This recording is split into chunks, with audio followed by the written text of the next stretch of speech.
Daryl and Debbie, I'm standing in the World's Fair now, the 1964, 65 World's Fair. And it's just a part of the neighborhood where I grew up.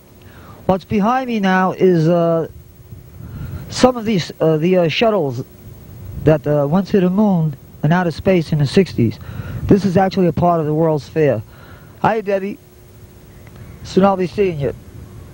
Daryl, I'm going to stand back and just shoot a few scenes of what's happening. And Michael, my friend, will take over.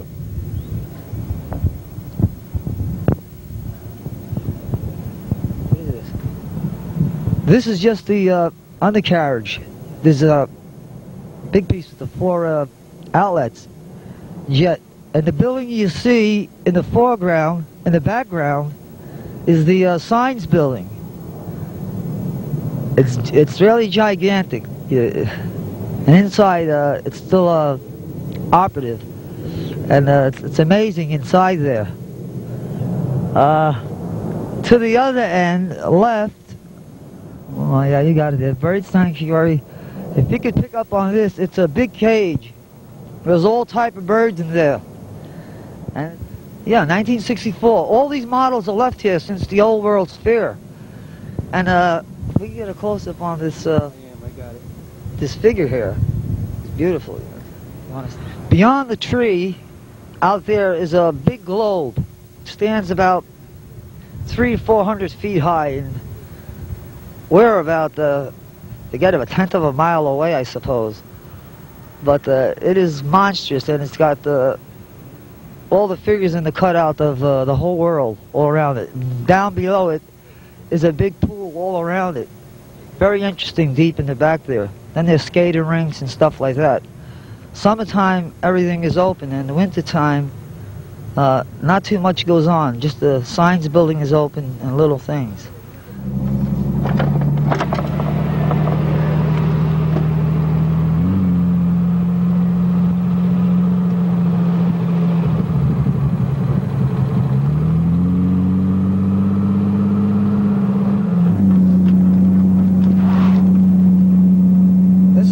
Part of Corona, Daryl, where we used to race our cars. It's called 111th Street, and it was the only strip where we could really, you know, take off, race, crash, whatever.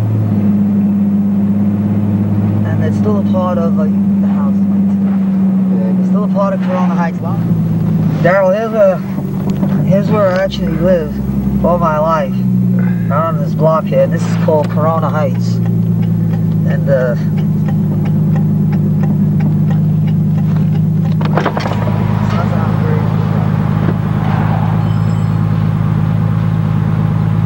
to have horses back there. We used to race years ago.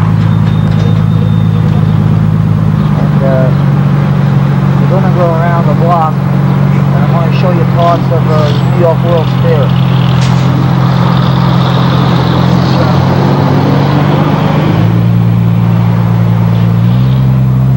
Actually coming back to the original scene of Spaghetti Park. Well, just a little Italian place. And this is a pizza place here, where we get our pizza. Real good stuff there. This is Stevens Place, Broadway style. Now we're coming down to Terrace on the Park. Helicopters used to land on top of it.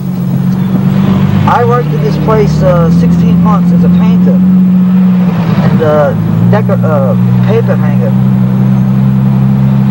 General handyman work and stuff. It has many ballrooms in here. About 5 big ballrooms, and on top is called the penthouse. Very expensive. This is for very rich people.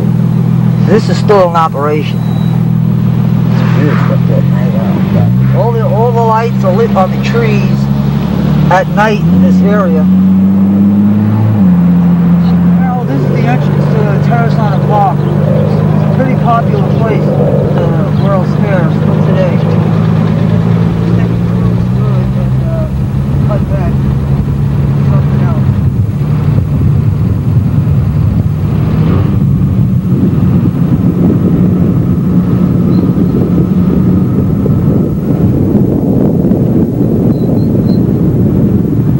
this is a kind of a marble figure.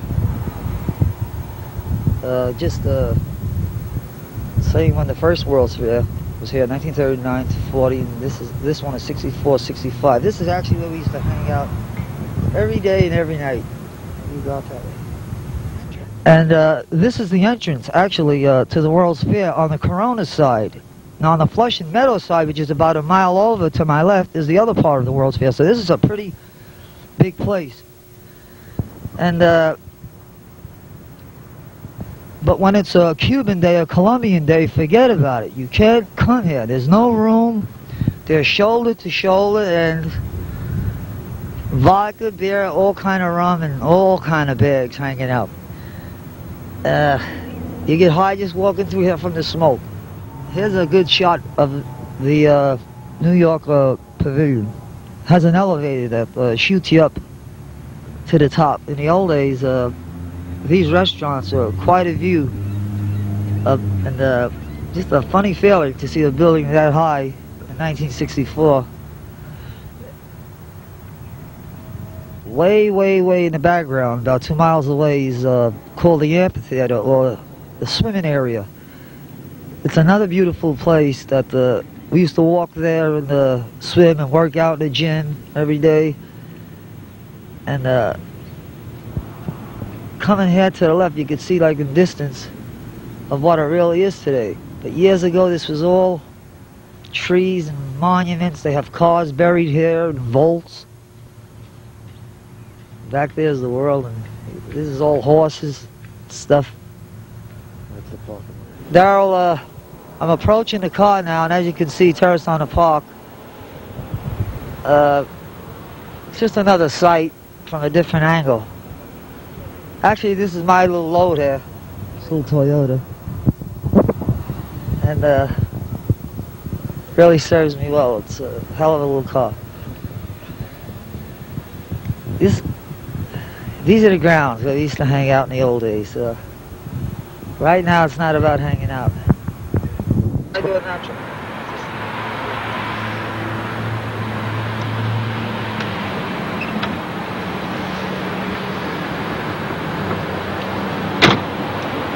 Daryl, this is still Corona now, and this is actually where I lived. This is 108th Street and Martins Avenue.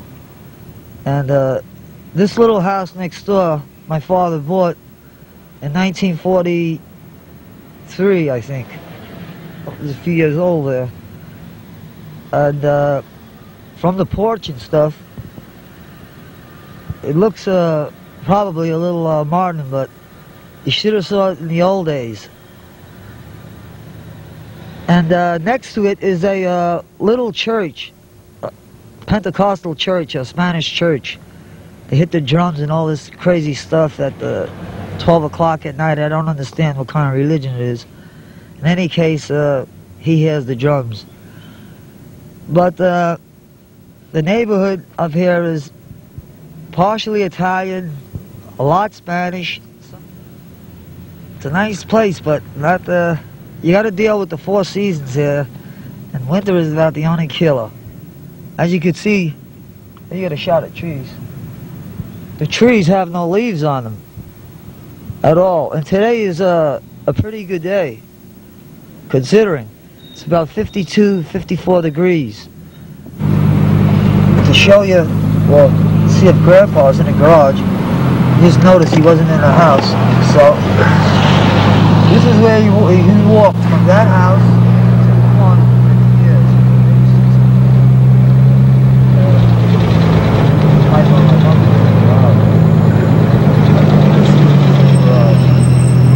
There's this truck. That truck is a 1968 Chevy. There's a car behind me. Let me pull it up. See who's taking pictures of it. So I think that helps. So Michael, listen. Okay.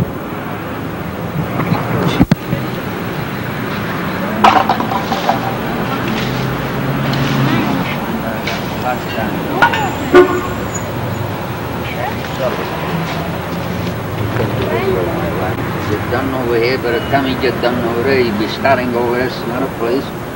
Just to clean your neck. There you go.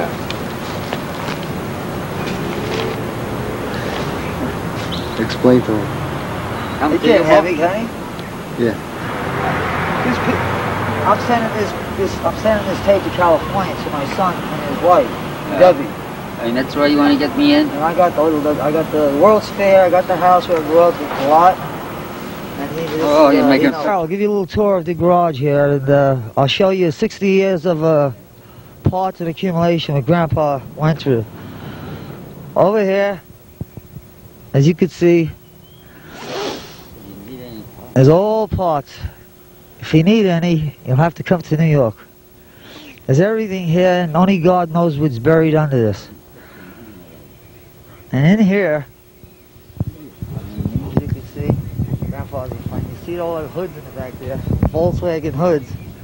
The 1959 or 60 Volkswagen hoods. Look, he put his name on it, because they steal everything. All hubcaps. All these hubcaps down here, as you can see.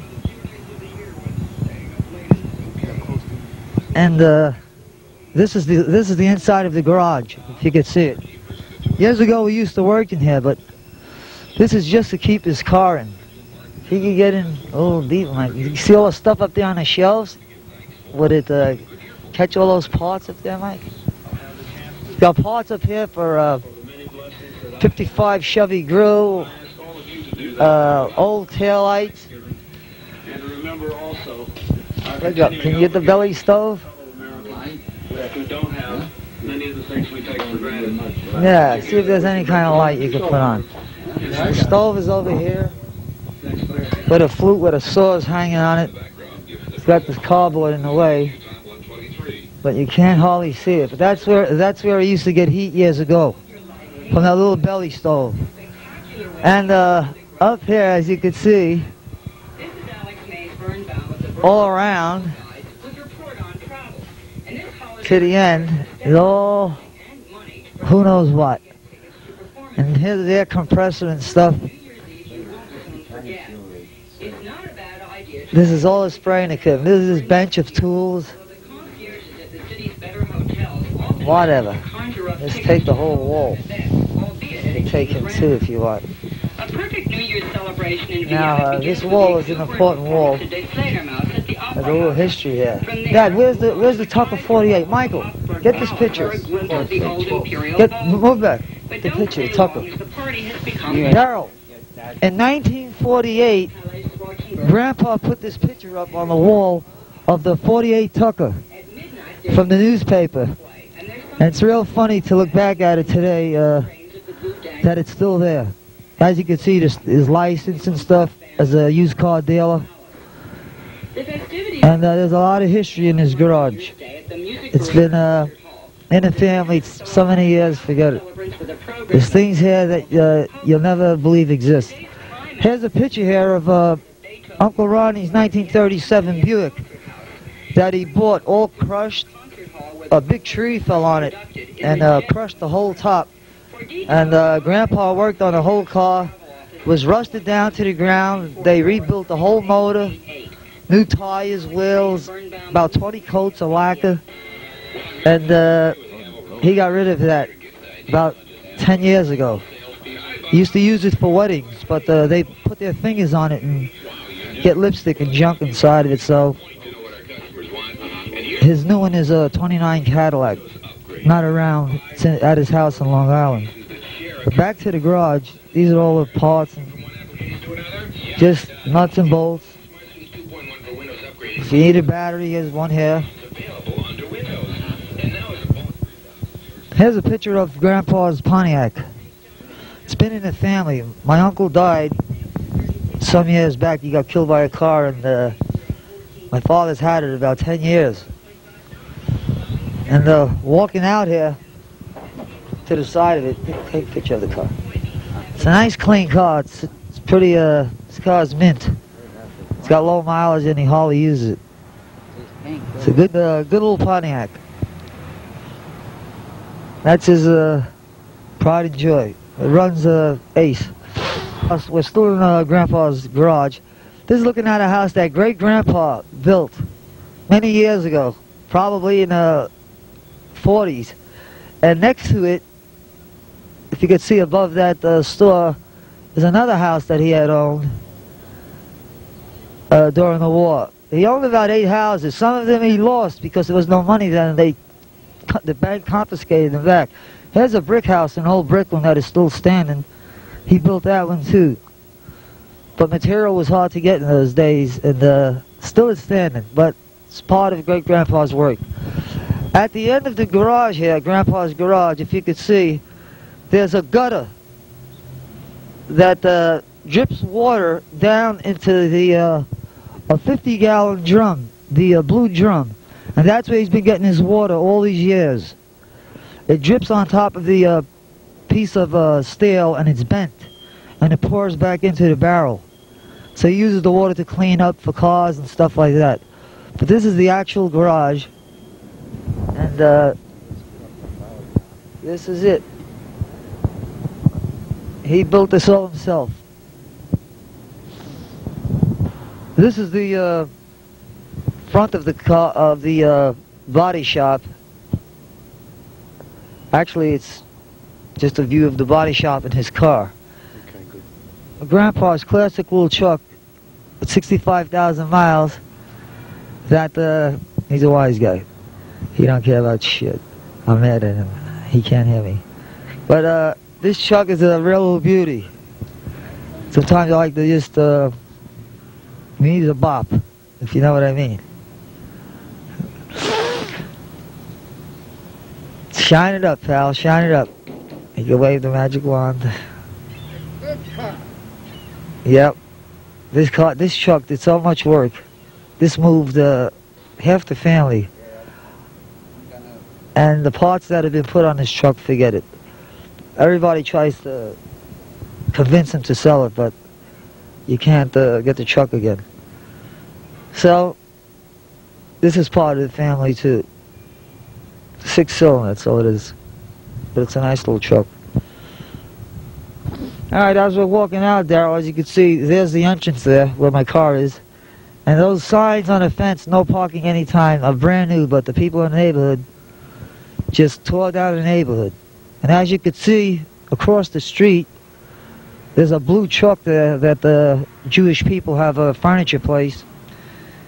These New York people, I don't know how to put it, who does it, but they're vigilantes, and they mess up everything. So this is what the neighborhood is all about, out where I am.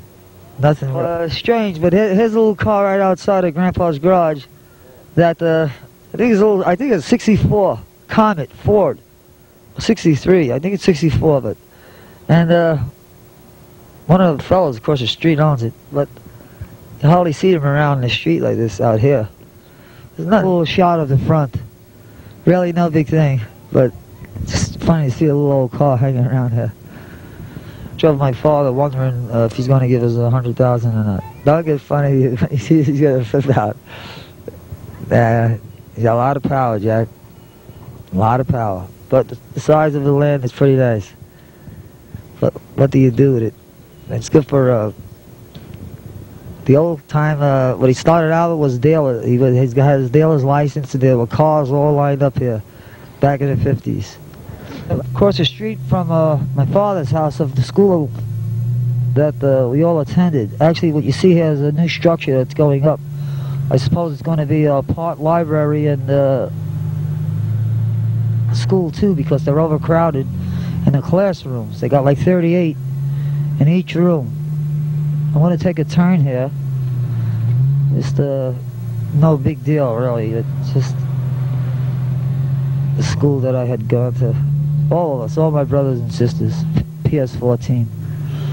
And there we used to hang out at night. Behind the fence, just messing off. We're leaving Corona now, and I'm getting on the expressway.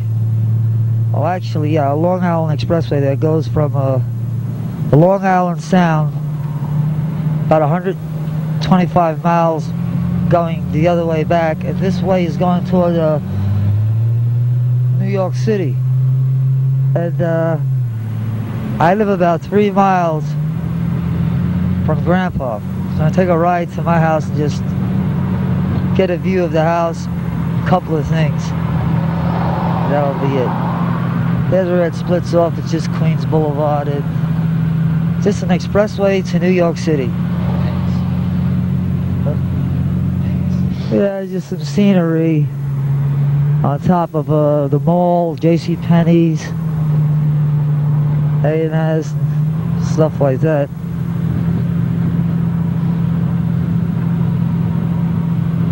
And those big round things in the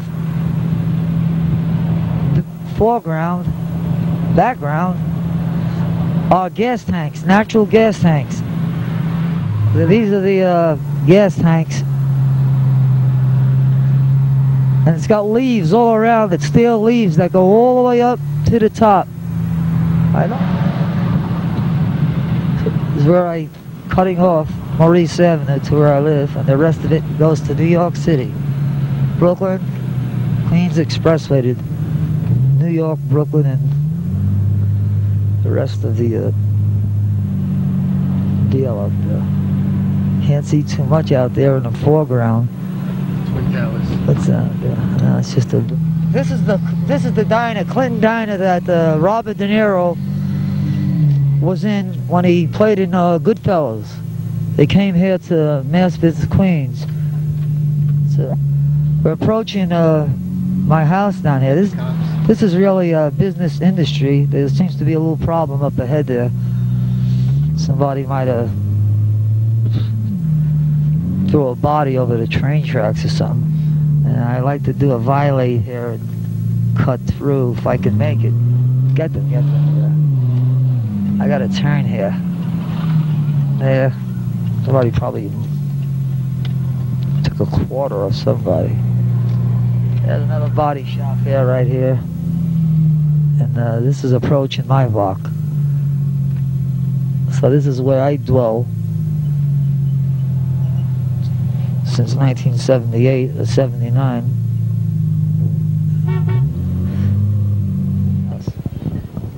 I'll take you in the backyard now. Let you take a look at the bike. They're a little scared when they see the machine. Just let me see if my mother wants it. I keep the bike, and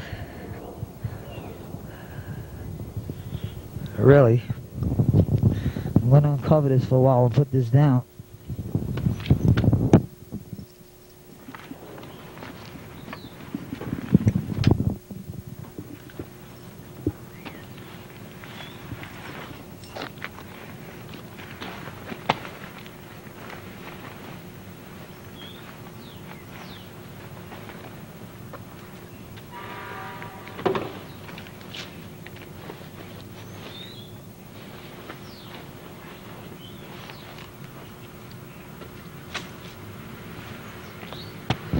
Just want to crank it up and see if she starts. I haven't started in about 8-9 days.